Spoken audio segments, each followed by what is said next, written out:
this is going to go along with control, right? And this is another talking point that I'm sure you faced a lot, right? With people challenging the ideas of digital currency, which is, I don't want to be controlled. What if, because you lose the trust, like what if they want to control the way you spend? What if they want to block your money? What if they want to put expiration to your currency? What if they want to, you know what I mean? Like this kind of stuff. Or freeze your accounts or whatever. Okay, so those are three, they're perfect lead in. Let's take them in order. Freeze your accounts, control your money, and social credit, okay? And you feel free to interrupt me. Freeze your accounts. Or expiration, because it's digital, right? Perfect. They're all related, okay? So number one, freeze your accounts. Look at the following examples. Greece.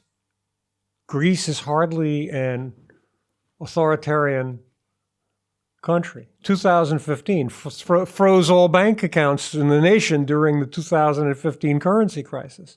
Look at Canada this year. Froze 250 plus bank accounts for the truckers and froze all their crypto accounts. Wait, how many accounts did they freeze? 250 plus. It was from the trucker protest? It was from the trucker protests of spring or January, February of this year. Yeah. But what was the reasoning for freezing? Like, what does that accomplish? In that scenario? In that scenario, the Canadian government wanted to cut the funds for the truckers who were protesting. But the important thing for our discussion, whether it be Greece, Canada, or another more recent example, which is Brazil, which just shut down 150 bank accounts, is that you don't need a CBDC to shut a bank account down. And, it's like I have the hardest time getting that across to crypto people. Yeah, that's pretty direct, actually. It drives me out of my goddamn mind. They're going to shut your money. If the government wants to shut your money down today, go look at the IRS, what they do with people who are severe tax cheats. They put tax liens on their bank accounts and they can't take any money out. So don't tell me that CBDC has human superpowers like Superman. Oh, it has new Superman powers to shut your bank account down. That's absolutely wrong. Your money is digital. It's not kept in a wooden box in the bank. So if the government wants to shut it down, they call the bank, they give them a legal reason why. There's a process that has to happen in any country.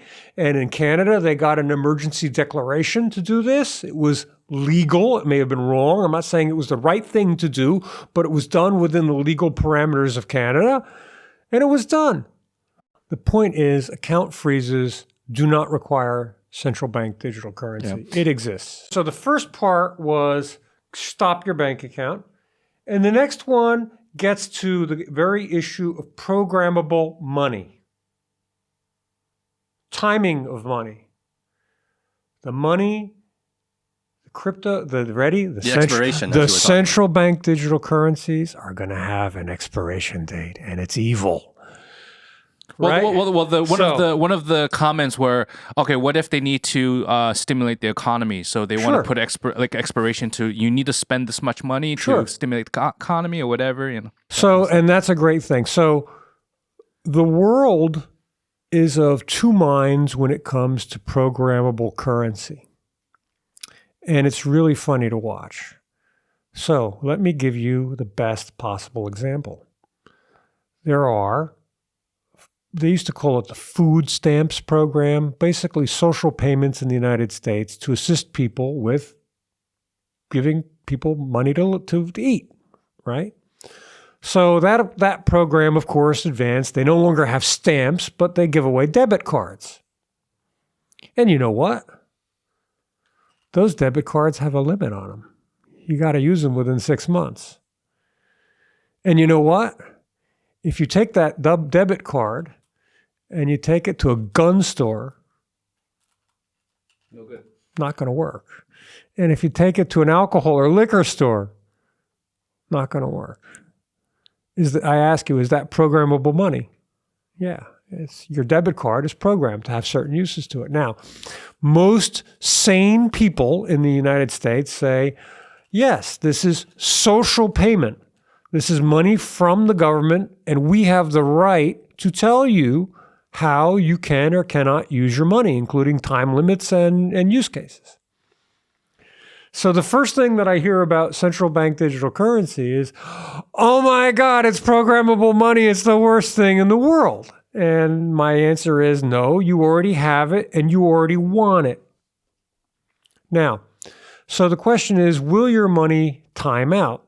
And the answer is yeah, if it's a social payment. So let's look at Shenzhen, the first time that China tried to use the central bank digital currency.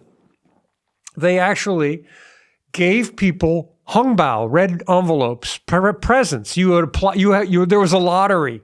Millions and millions of people applied to this lottery. They won it or they didn't want it, and they got a hongbao, a red envelope of 200 RMB.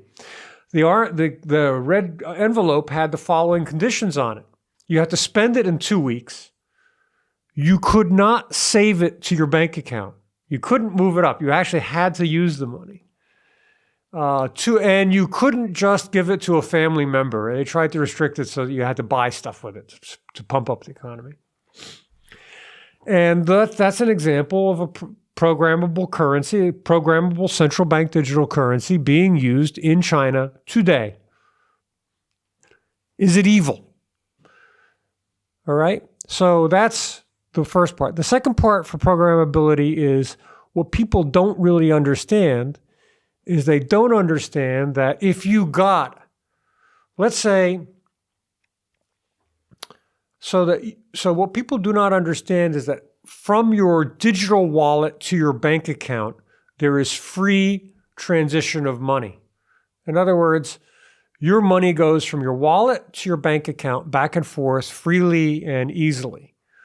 So there's no incentive. There's nobody who's going to say, okay, once you take money out of the bank, it's got a 6-month time limit. And if they did, you say, okay, fine, well, I'll just make it bank deposits. Nobody's turning your bank deposits into you have to spend it in 6 months, you know?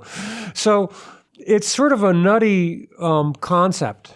Well, I think it's more about, we're not using actual real case scenarios, right? It's more about estimating the future, what could happen based off of this technology. Well, okay, so let's look at the technology that we have today. We have WeChat Pay and Alipay.